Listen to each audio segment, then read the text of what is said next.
Well, hello folks, this is JC again, and it's storytelling time again. I have another little short story for you. This is a little shorter than the others have been. Actually, I decided to do this because a friend of mine, Francois, had read my last short story called The Man with the Horsehair Coat, and he enjoyed it. He said he liked it very much. He thought it was kind of exciting and wanted to know if I knew any more stories. And I said, well, as a matter of fact, I knew a lot of stories. Now, these are things that are taken from my own life. I left home at age 13 and went from Modesto, California to Odessa, Texas on a freight train. It took me a week to get there, but I met a lot of people on the way and had a lot of interesting adventures.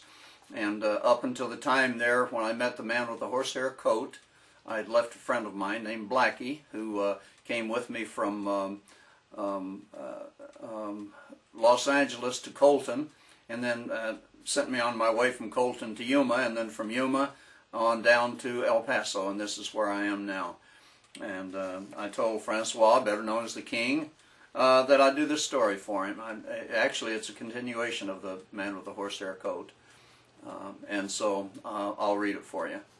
And it goes like this. Well, I'll read it and kind of tell it to you too. I sort of keep notes here because it's easier to keep on track and make it sound more like a story than just a ramble. So anyhow, I left the Man with the Horsehair Coat at the Southern Pacific train yard over in about the middle of El Paso, and I had to walk across El Paso to the other edge to get to the Texas Pacific train yard. And there I would take a train, catch a train to Odessa, which was almost 300 miles. I think it was 267 miles from El Paso to Odessa.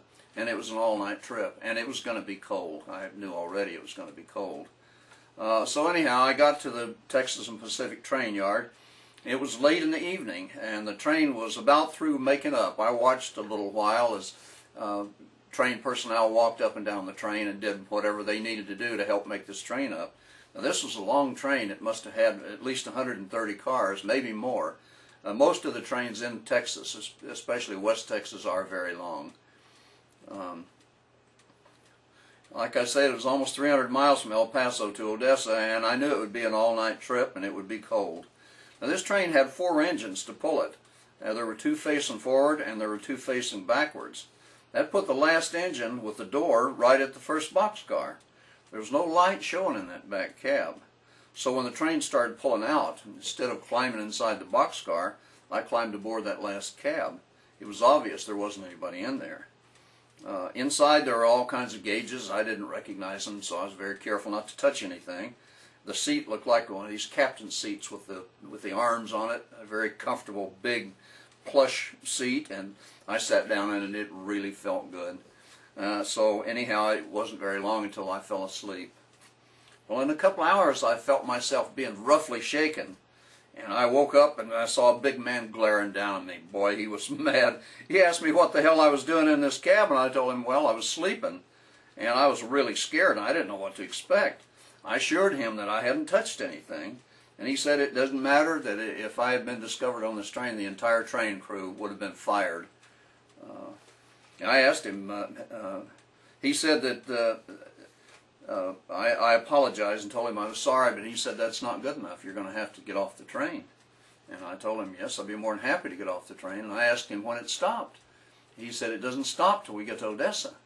And I said, well, I didn't know what to say. And he said, but you're going to get off now. We can't wait. And I said, well, how can I get off if the train doesn't stop? And he said, well, you're going to get off. There's no question about that. I'll tell you how to do it. And you do exactly as I tell you, and you'll be all right. Well, evidently, he had either had this happen before, or maybe he did it himself, or he might have just been taking a chance that what he was going to say would work. But he looked like he knew what he was talking about. And he said, you go on over there to the door of the train, open it, climb down the ladder, and when you get down to the ladder to the last rung, you let yourself down until your feet just touch the ground. And when your feet just touch the ground, you start running. And run as fast as you can. Now, as soon as you feel yourself running along and feel like you have some balance, let go of this. And as soon as you let go of this, reach up and grab real quickly, and you'll grab the ladder on the front of the first boxcar. and then you can climb on up there and right up there until we get almost into town. And he said, I want you off the train before we get into town. And I said, yes, sir. I was happy to do it, but I was scared to death. I just knew I was going to be under that train and nothing but a chunk of meat before it was over with. But, you know, strangely enough, I climbed down the ladder, and as soon as my feet touched the ground, that fear left me. I guess because my brain said it won't do any good to be afraid. You better do like you were told. So I did. I let myself down and my feet touched the ground and I started running. And I was running as fast as my little short legs would run. And when I thought I had a little bit of balance, I let go and I reached up and I grabbed, and I did exactly like he said it would. I grabbed the ladder on the front of the first boxcar, and it kind of dragged me along a little ways, and I got my other hand on it and I was holding on, and finally I pulled myself up onto it, and then I went ahead and climbed to the top of the boxcar. Luckily, I was right behind the first engine, and the diesel engine was running, so I lay down on the catwalk there in the exhaust of that diesel engine, and it kept me warm the rest of the night. And I slept most of the night because I was really tired. I woke up just as we got into the edge of Odessa, and I remembered what this man had said. He wanted me off the train before we got into the switch yard, into the train yard. So I climbed down where I had probably a mile to go to my sister's house on West 8th Street. My sister's name was Eva, and she had her nickname was Shike. Her husband was Joe Bob Smith. Joe Bob because everybody in Texas has two first names. The men do, Billy Jack or Joe Bob, and this was a Joe Bob. He was a crew pusher for an oil field roustabout service. He worked for B&B Construction Company. And, actually, he got the truck from B&B Construction Company. He actually worked for Texaco, and he worked for a tool pusher, a man named Baker, who they just called Bake. Anyhow, I got off the train and I started walking toward West Ada. When I got up within sight of the street and the house where my sister and brother-in-law lived, I saw my sister out in the front yard waiting for me. So she must have had a good idea about when I was going to be there. Anyhow, I walked on up to her and she came out with a big smile on her face and she said, "It's about time you got here. I've been waiting for you." And she gave me a big hug, and I really felt good about it. I was so relieved that I got there without being killed underneath that train. And so we went on inside, and let's see if I can pick it up here. I almost forgot I'm supposed to be reading this. Just breaking daylight when I got off the train and started walking toward my sister's house on West 8th Street. When I was inside of her house, I saw her standing waiting for me with a big smile on her face.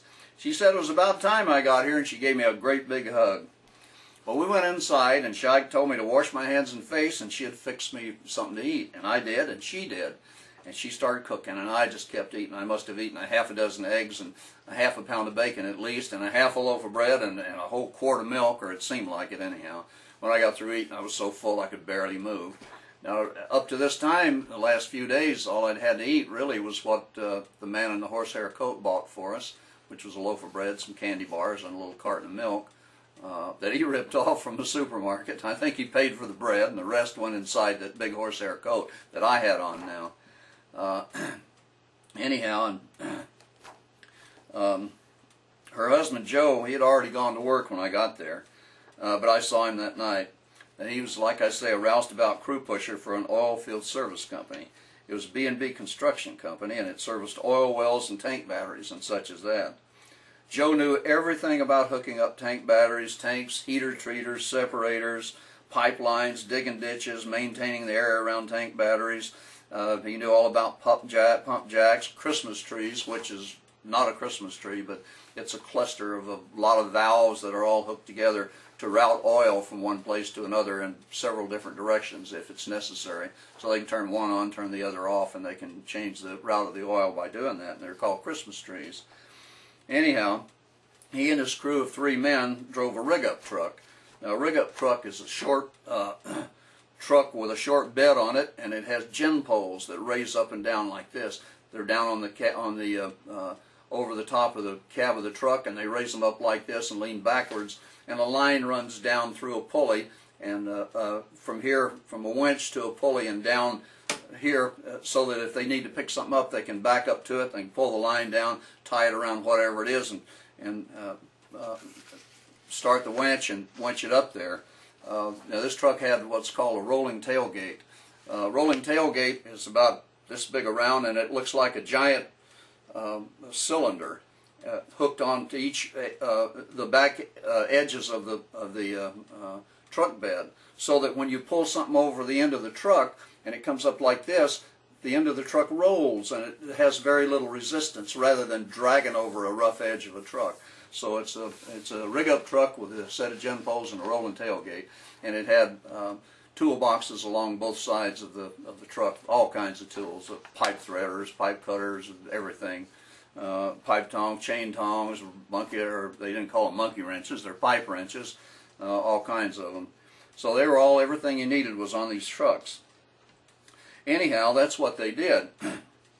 Joe was a real good-natured guy. He had a terrible temper, but he only lost it about once every 3 years, at least as near as I could tell. Luckily, he smoked Lucky Strike cigarettes, which was what I smoked when I was 13. And so when he came home, he bought a pack for himself, and he bought a pack for me. It was pretty obvious I didn't have the money for anything, much less cigarettes. Anyhow, I went to bed early that night, and I was just really tired and really sacked out. I think I just probably died for the biggest part of the night. However, along about before daylight, I felt something hit me in my stomach, and it jarred me awake. I looked around just as the light came on, and my sister was standing there smiling at me.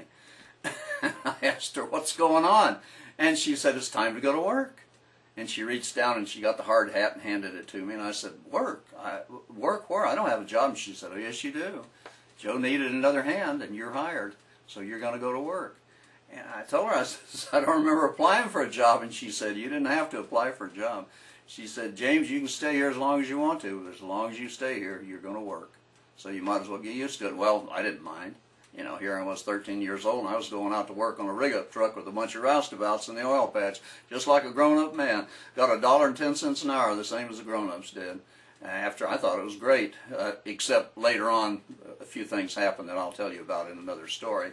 But anyhow, I told her I didn't remember applying for a job with him, and Eva said I could stay there as long as I wanted to, but I had to work. So I got up, got dressed, ate, and went to work.